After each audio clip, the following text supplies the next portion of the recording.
Join us and discover beautiful beaches, rugged landscapes, pretty towns, desolate mountain ranges that sweep down to stunning lakes, unique architecture, history and folklore, no shamrocks, no shillelaghs, and definitely no shenanigans, just naked Ireland. So I've an absolutely spectacular adventure for you today, and adventure is the right word for it, as I visit the town of Cahir, and this incredible place on our right now, Cahir Castle. It's one of the largest castles in Ireland. It's beautifully preserved, as you'll see when we get inside, and I probably don't need to say that it's full to the battlements with history. As you can see, the town itself is beautiful too, and I'll be visiting that in a separate video, so look out for that. So we pull into the car park here, get parked up, and then grab your helmet and your shield, and I'll take you back in time. For a start, we're now looking at the north wall with its towers at each end, and its well tower, that circular structure in the middle. This wall's the oldest part of the existing castle. Then we'll walk up the Barbican towards the castle's entrance, and you can see how the castle's immense fortifications are built into the solid rock.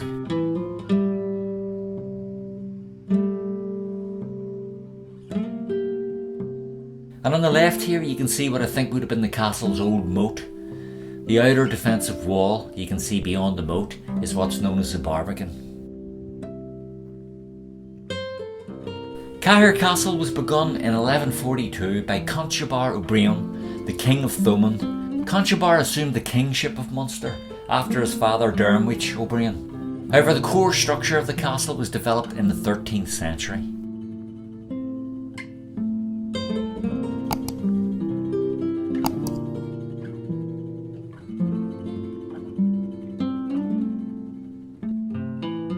And now we're just going to ascend these steps, which will take us up to a reception area and then through to the heart of this magnificent fortress.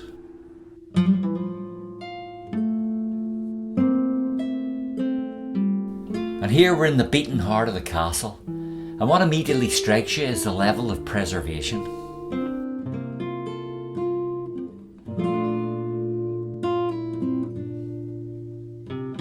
And I wonder, has this wee fella ever been fired in anger? It's kinda cute, I guess, as long as you're not on the receiving end of it. And I should say that there are regular tours of the castle that you may want to avail of, as you can see from the group in front of us. Me being a bit of a maverick, I like to wander around and explore myself. Now, when the castle was constructed, it was considered the cutting edge of defensive design. But what you see here, I think, is a murder hole, a space for pouring hot oil and who knows what else down on the castle's attackers. And these spiked metal tip gates are what's known as portcullis, the only working one in Ireland, and again, part of the near impregnable defensive design. And this takes us through to the inner ward of the castle complex. There's more cannon in front of us.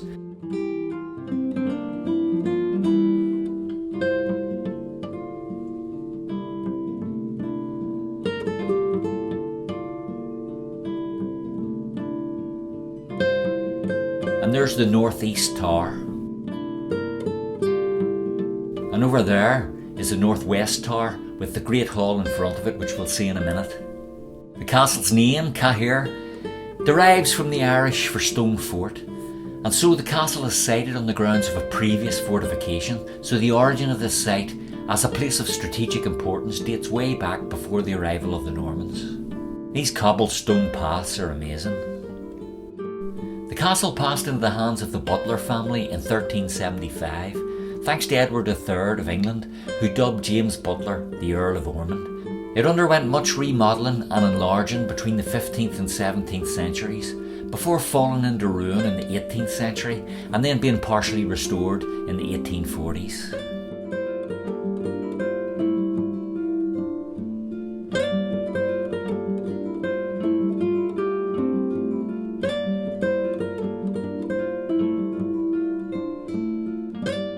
In 1542, however, an offshoot of the Butler dynasty, the Barons Cahir, first took charge of the place, and unlike their predecessors, they aligned themselves with the Roman Catholic Irish in the Elizabethan Wars. Consequently, in 1599, the castle was captured after a 3-day siege. After further sieges during the Irish Confederate Wars, the castle was later surrendered to Oliver Cromwell. But anyway, I said we'd see the Great Hall, and here it is.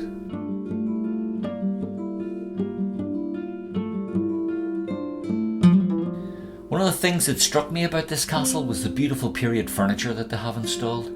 It just lends a more personal portrait of life in these great places in days of old.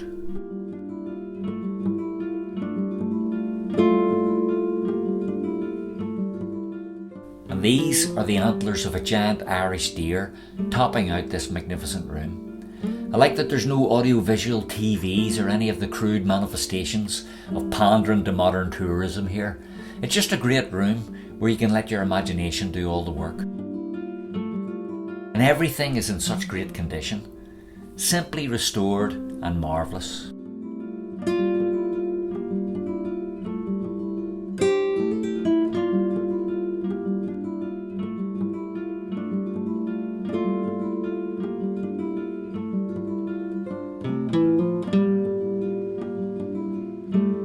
From here I went alongside the Great Hall towards the northwest tower that we saw earlier.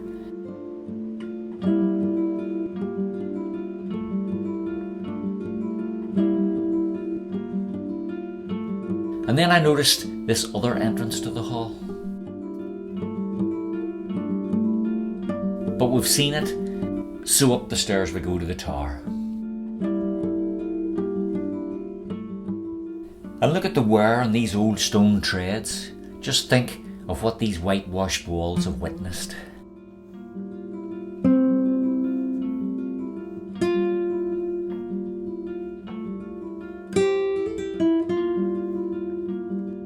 And these arrow loops would obviously have been here to allow archers to defend without the risk of being shot themselves.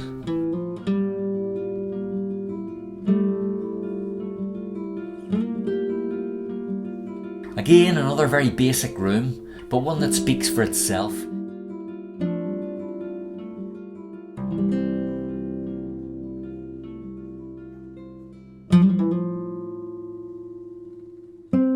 It's very beautiful.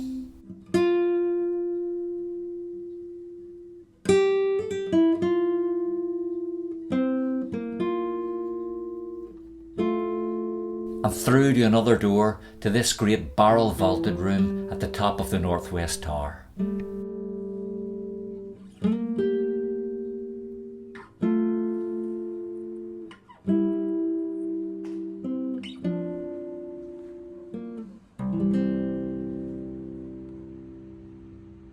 The castle was built on an island on the River Suir. So again, every aspect of the building's location and construction is considered to maximise its security.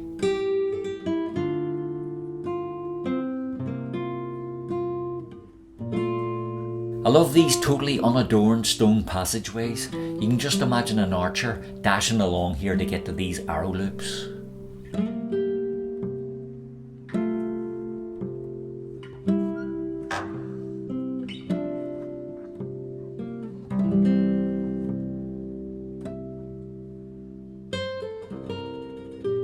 I must say I'm not mad about the electric storage heaters on the walls. Something tells me they're not authentic. But I guess they needed some heat in here somehow. But it's a shame, it does spoil it a bit. But otherwise I think this is a magnificent restoration. A magnificent castle, magnificently presented.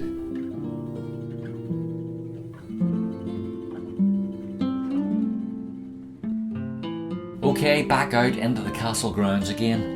And you can see what a brilliant day I got for my filming. This is October in Ireland, believe it or not. Now the building directly in front of us is the castle gatehouse. And just so that you can get your bearings, the arch on the left hand side is where we entered through the portcullis.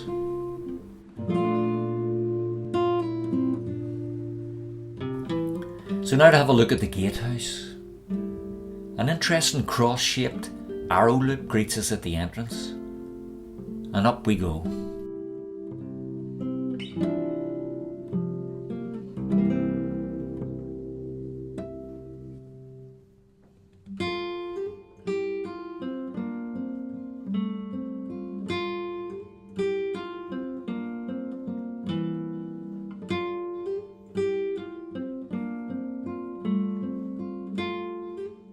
Again, another exquisitely beautiful room with minimal but quality furnishings and looking very authentic.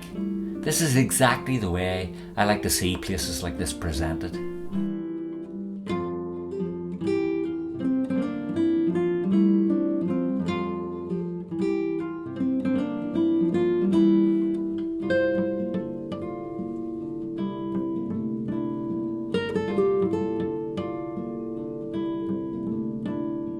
Fabulous, and the timbers are also brilliantly preserved too.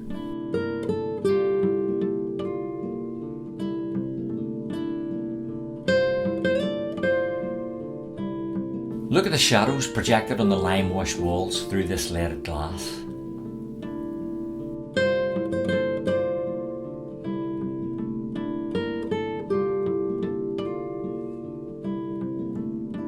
And on up.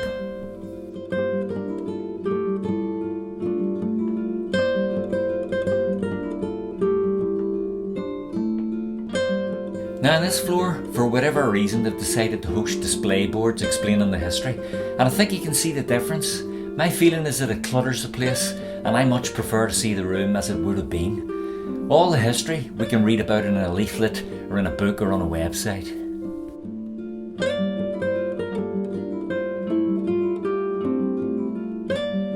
Nevertheless, this is a nice room too. And a nice view of the town as well. And there's the northwest tower again, with the River Suir beyond.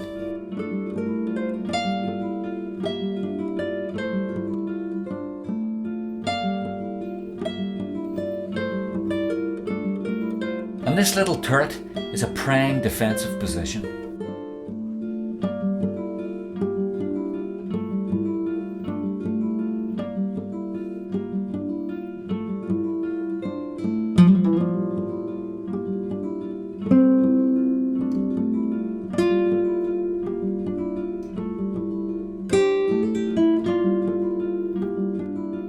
Okay, just leaving the inner ward again now, under this incredible portcullis. The last lord of Cahir died in 1961, and the castle became the property of the state. It's since been named as a national monument. Several films and TV series have been shot here, including the TV film The Conflict, the battle scene from the film Excalibur, Mystic Knights of Tiernan Og for Fox Kids, the TV series The Tudors, as well as the films The Last Duel and The Green Knight. In fact, it was the winner of the Best European Film Location in 2021 for this last production. So the castle is featured as the legendary Castle of Camelot in both of these last films, and I think you'll agree that it certainly commands a kind of majesty that's required for the role. Now, we're not finished our tour yet, but if it's so far been interesting or informative, please hit the like and subscribe buttons and the bell icon to get a notification when I next publish. Subscribing is so important, and I'd be so grateful for that. Many people view without subscribing, but in order to encourage more content, I really need your support. This cottage in the grounds of the outer ward of the castle functions as an audio-visual centre. I won't be visiting that, but I like that they've annexed all the technology away from the main castle space. I think that's a good idea. As we have a last look at this astounding castle, remember that you can also buy me a pint if you're in a position to and want to support the channel further. Just follow the link in the second paragraph of the description below the video. All donations are so helpful in terms of generating new content for the channel. Finally, when you visit the castle, bear in mind that the Rock of Cashel, featured in a previous video, is only a short 16 odd kilometres from here, so that might be worth a visit while you're in the area. It's an equally spectacular Tipperary landmark. In fact, there's a beautiful Swiss cottage within walking distance from the castle, so that could be worth a visit too.